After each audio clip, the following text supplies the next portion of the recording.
So these are some of the concerns marketers have had with mobile. So when we start to pull things together, mobile and internet are really the same thing in terms of types of advertising, I think, for the most part. Hang on, I'm going to change one thing. So what was I saying? Oh, yes. I actually just thought of something else and I added it to the slide. So as I was saying, when we boil it all down, when we pull it all together, when we run it up the flagpole and see who salutes, what is mobile? And yes, it is part of internet. There are some differences based on the device itself and the capabilities it offers, which are unique.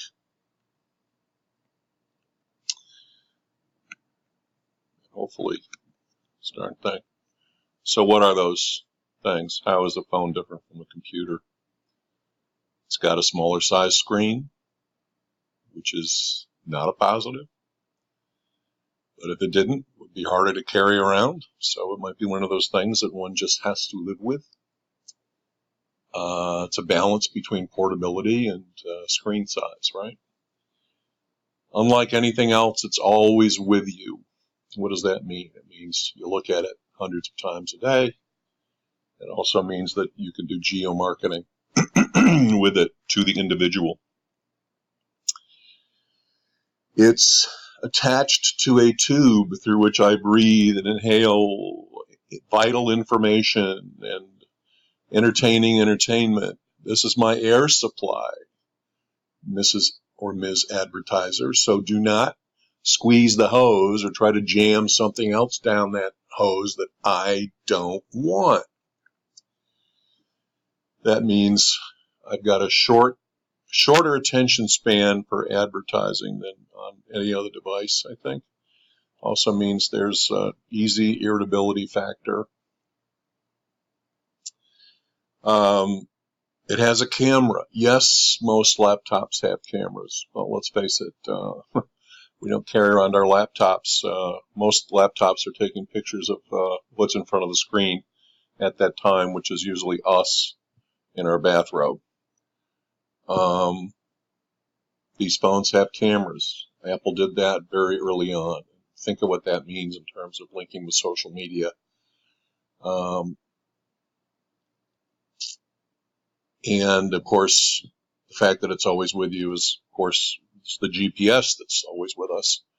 That's caused by the satellites tracking where they're sending signals and where they're getting signals from, of course, even more importantly, that enables the location base. So it has a built-in GPS, and of course, laptops, for the most part, don't have that. It's a badge product. I'm not quite sure why I added that, other than it is a difference between. Yeah, it's okay. If you're dragging your MacBook around, that's a badge product too, I guess. But you're not taking your MacBook out socializing for the most part, or to the local pub. What kind of phone you use, having the latest iPhone says something about you, just the way ordering the right kind of vodka or tequila can say something, or whatever car you drive, the clothes you wear says something about you. I'm going to sneeze. Excuse me. I think that's the first time I've done that to you guys. I apologize. And then it's a phone. And yes, you have a microphone and speakers on your laptop, and you can Skype on your laptop. But again, this is a phone that you can hold up to your ear and your mouth, and it acts like a phone. It talks like a phone. It walks like a phone. It's a phone. And that means that I can send messages to, not just to your email address, but to a phone number. And that's called texting. That's SMS. So those are some key differences. And even though all other things being equal, we've got displays, we've got social advertising, we've got video, we've got email. Those are some differences between this very special device and laptop in terms of internet advertising. And again, let's remember that this is almost a way to wrap up this whole media discussion, right? That we evaluate media, types of media, based on cost per thousand. By the way, the mobile cost per thousand is very low. We also evaluate based on the quality of the impression. What would you say about the quality of a mobile impression, folks? Sight, sound, motion? Yes. Time spent? Yes, but I don't really want to spend a lot of time. So it tends to be a shorter impression, unless it's pretty darn entertaining. Measurability? Yes, just as much as internet does. Of course, you've got the same issues with how do you count impressions and with bogus clicks and bots. Avoidability? It's pretty unavoidable almost. You're really looking at that screen for the most part, unless you're sitting at home watching TV with your mobile on, Wikipediaing all the actors or whatever it is that you do when you're on your mobile watching a movie. Then you might be going back and forth between your TV screen and your mobile, but for the most part, you're looking at your mobile unless it's in your back pocket. Size is another part of the quality of the impression, which I'm just adding. I guess just the way I added experience to the purchase funnel. Size is important because size has something to do with impact. So a video you watch on your TV screen has more impact than a video that you watch on your mobile, I think. Hopefully you agree. The future for all this internet and mobile.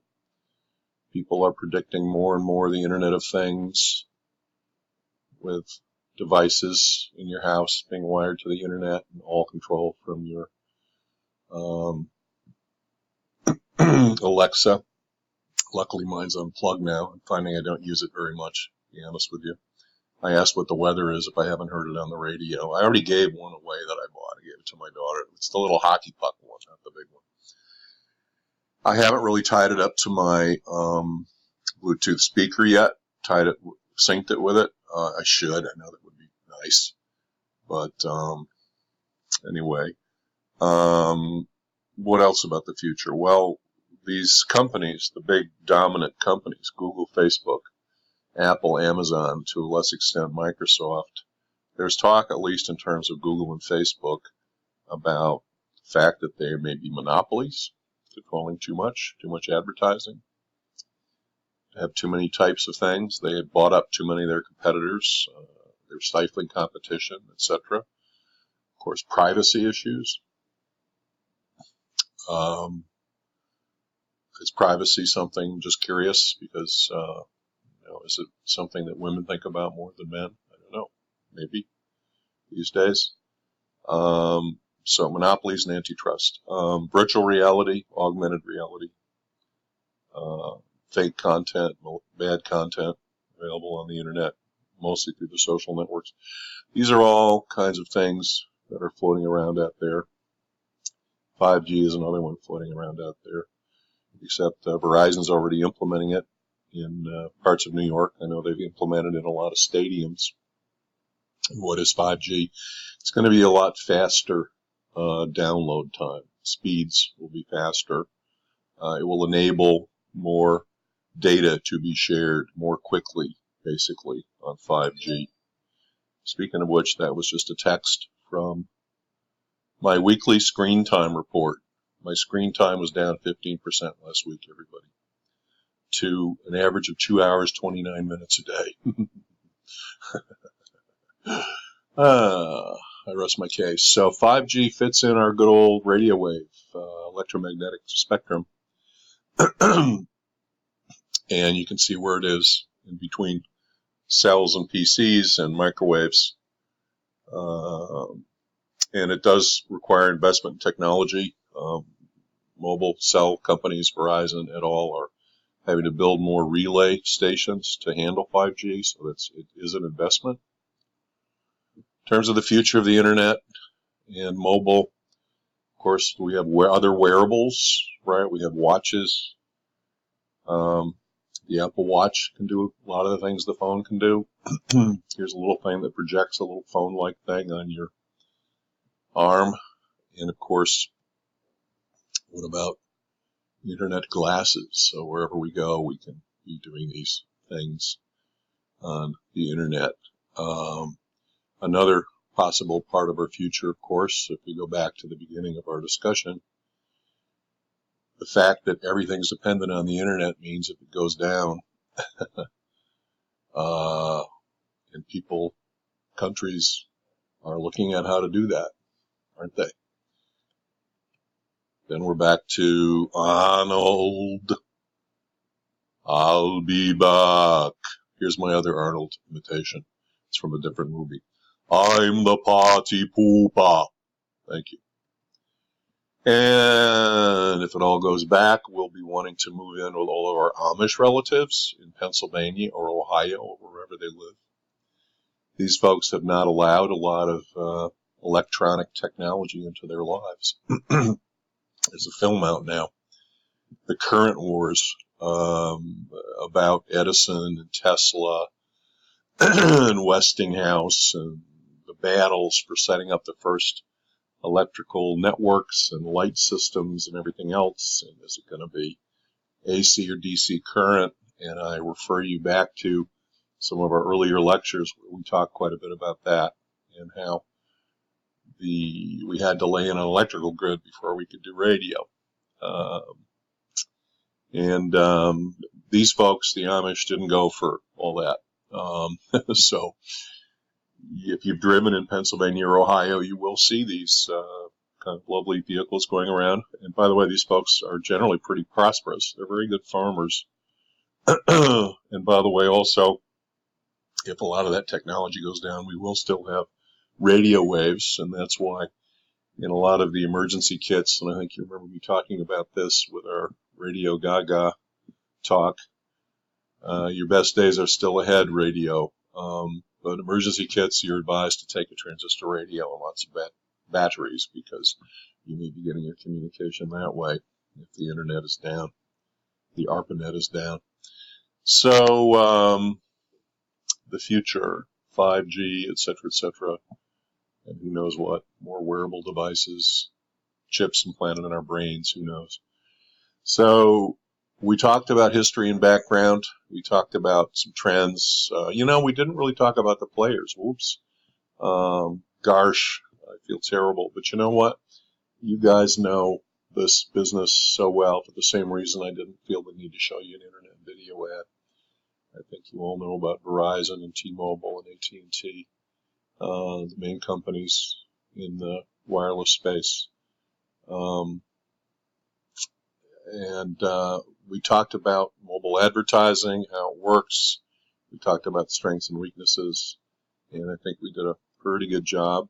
I hope you agree, pulling it together on mobile marketing. So this is the end of our lectures on specific media types.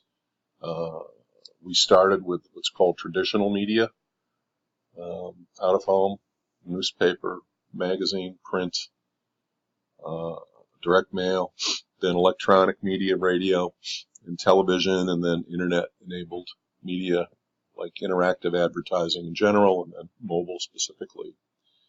And you'll remember also we talked about ways to differentiate media by cost, by quality of impression primarily.